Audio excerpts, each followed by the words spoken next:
Hello मित्रों, तो क्या हाल है। तो आज है गुरु पूर्णिमा, तो हमने पढ़ा आज गुरु गीता और किया पूजा। पिछले क्रम में माँ पार्वती पार्वती ने भगवान सदाशिव से अनूठी जिज्ञासा जिज्ञासा जाई थी है।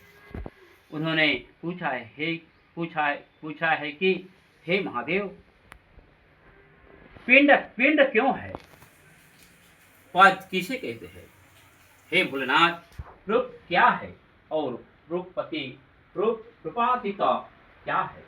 माँ की यहाँ सभी जिज्ञासा है जीवात्मा के अस्तित्व के अति गूढ़ गूढ़ प्रश्न है, और उनका उत्तर किसी भी तर्क या बौद्धिक अनुमान से संभव नहीं है।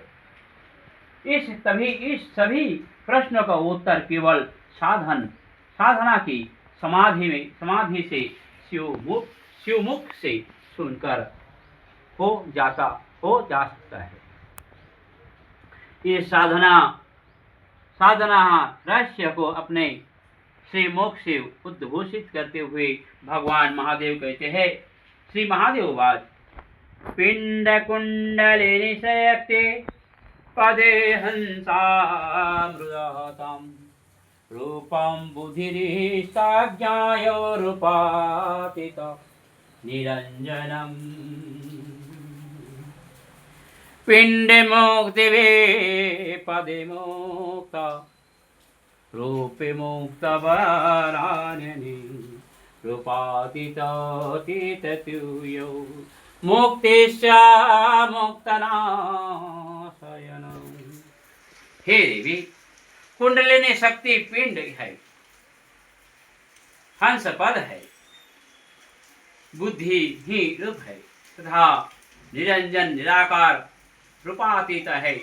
ऐसा कहता है, जो पिंड से मुक्त हुआ, पद से मुक्त हुआ, रूप से मुक्त हुआ और जो रूपातीता से मुक्त हो सका है, श्रेष्ठ मुख वाले उसी को मुक्त कहते हैं। इसमें कोई संशय नहीं है।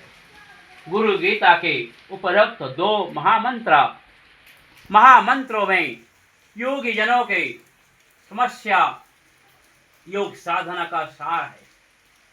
वे ले ही इसके अनुभूति कर पाते हैं। भगवान शिव बड़े क्रम से माता पार्वती को यहाँ इन रहस्य का जानकारी देते हैं। वही कहते हैं कि कुंडलिनी शक्ति ही पिंड है। इसका तात्पर्य यह है कि जब तब योग साधन में कुंडलिनी शक्ति सुप्त रहती है, तब तक वह देह बोध और देहाभिमान से बंधा रहता है। ऐसा व्यक्ति कितने ही पुस्तकें पढ़ डाले, भले कितने ही शास्त्रों को अध्ययन कर ले, पर उसे देहा बोध से मुक्ति नहीं मिलती।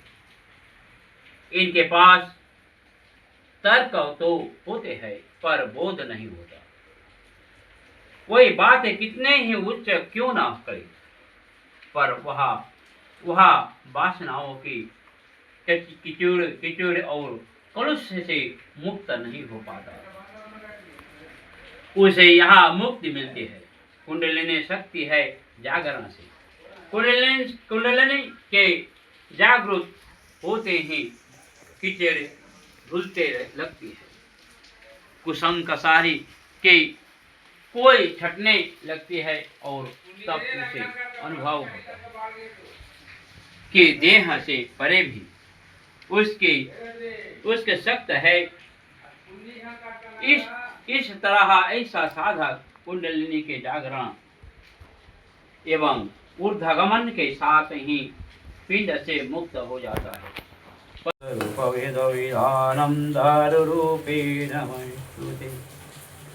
हे कल्पाति दारुरूपो नमस्तुते नमामि।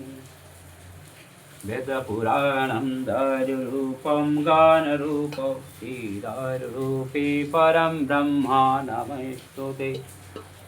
हे जगरूप जगमन्त्रेषु रूपायसि नमस्तुते। नमामि जगतमन्त्रेषु स्वरूपे मा भगवती जगतरूपमा कृपा निधि निधानं जातवाचरमेस्तु ते।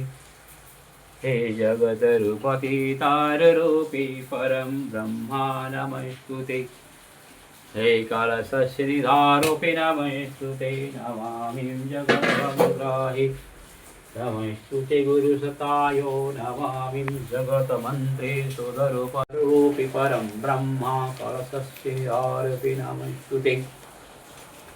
भगवति निधारूपि नमस्तु ते। नमामि जगद्रूपतिं देवम् आयुर्वरदेवीत्रक्षरे ब्रह्मवादिनी गायत्री छन्दसा माता ब्रह्मयोनि नमस्तु ते। नमामि जगदबुधिपुराणस्यं दारुरूपि परं ब्रह्मायो नमस्तु ते। नमामि जगत्मन्त्रे सुधरूपतिं देव। हे कालरूपे कालातीतारूपे प्रभो नमस्तु ते। नमामि जगतमन्त्रे सुधरूपतिं देव मन्त्र सुधरूपतिं दैव नमस्तु ते। नमामि आयुष्वर्देवी प्रखरे ब्रह्मवादिनी गायत्री छन्दसा माता ब्रह्मयोनि नमस्तु ते। गुरुसत्ताय नमस्तु ते। नैवेद्याय नमामि जगद्रूपते दारूपी परं ब्रह्माय। हे गुरुगीताय नमस्तु ते। नमामि कालपुरुष वन्दे दारूपी भगवते नमस्तु ते। नमामि जगद्रूपते दारूपी परं ब्रह्माय। तो हमारा गुरु गीता हमने पढ़ लिया और हमने प्रसाद के साथ फूल माला भी चढ़ा दिया और फूल भी चढ़ा दिया। तो हमने आपको पार्ट 1 में दिखाया गुरु गीता पार्ट, और सेकंड पार्ट में हमने किया हवन। तो जाइए और सेकंड पार्ट देखिए। तब तक के लिए स्टे ट्यून्ड विद अस।